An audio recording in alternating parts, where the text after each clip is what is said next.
She's just a homeless veteran, my sister screamed in court. But when I placed a paper on the judge's desk, he said only lock the doors.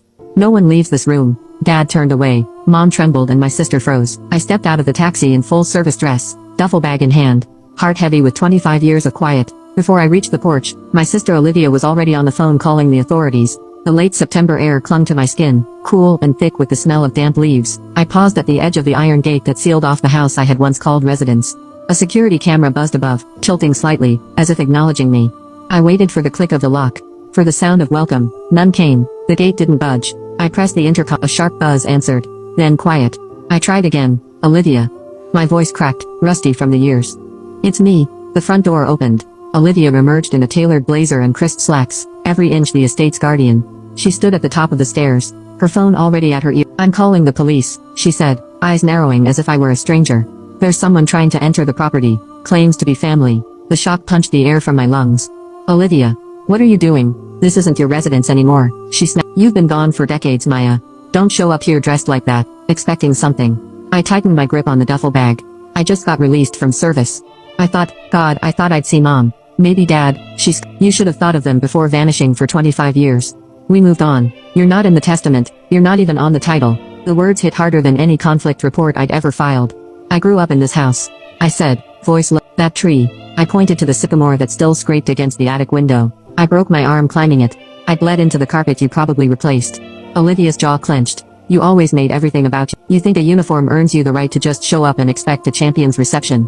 The police cruiser turned onto the street, with an agonizing slowness, blue lights flashing but siren off. My gut twisted. 2 officers stepped out, one older, one barely out of academy age. The older one froze slightly, when he saw me. Maya Hale, he asked. Ma'am, you just got out. Pentagon certified. Lieutenant Colonel, Cyber Command. I swallowed. This is my parents' house. The young officer glanced at Olivia, who folded her arms victoriously. This property belongs to Olivia Bennett and William Hale. There's no legal record of Maya Hale holding ownership or rights of residence. My mouth opened, closed. Wait. William Hale. My father. I blinked hard. He's still here. Olivia's face remained carved from stone. He moved in after selling the house we grew up in. This was Grandpa's. I remodeled it, legally. I don't care about legal, I whispered. I care that it was home. The officer cleared his throat. Ma'am, unless you have identification proving this is your residence, we're going to have to ask you to leave the property. My hands trembled as I fumbled for my discharge papers, but even I knew they didn't matter. I took a step back, then another, until my boots met the edge of the sidewalk. I didn't cry when they took my medals. I didn't cry when I coded in a hospital tent in Bahrain, but I cried now because a place that shaped me refused to acknowledge me. My phone buzzed. I grabbed it with numb fingers. A message from Mom. No name, just, you should return to base. There's nothing here for you. I let the phone drop. Through the fog of my tears, I looked up past the window where a figure sat in the living room. My father. He didn't move, didn't wave, didn't even glance at me. I looked through the window, a silhouette of my father seated inside, unmoving, refusing to look at me even once. I slept in my car that night, staring at the dark outline of the home that should have been mine. My morning a for sale sign was already posted on the lawn. I didn't sleep, my eyes refused to close. Every creak of the wind, every flicker of the porch light, every memory that clung to the silhouette of that house, it kept me locked in place. Heart pounding with a rhythm I hadn't felt since my early deployment. That was supposed to be my safe place. My inheritance. My anchor. Now it was a battleground. I pulled into a small cafe the next morning.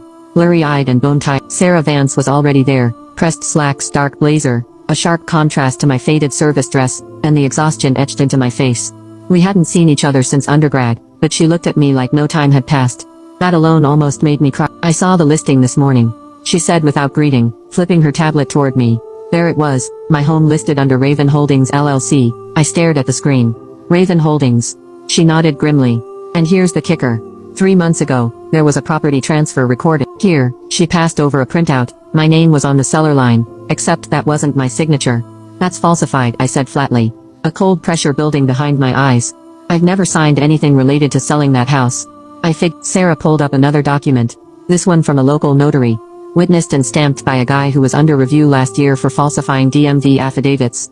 I'll subpoena him. I shook my head in disbelief. So they sold their house and now they're channeling funds through me. Her brows arched. What? I took a breath. 3 months ago, they moved out of their house. Said it was time for a fresh start. They showed up here. Olivia said it made more sense to consolidate family assets. My parents, Mom especially, made a big deal about how sentimental the old house was. But I didn't think they meant this house.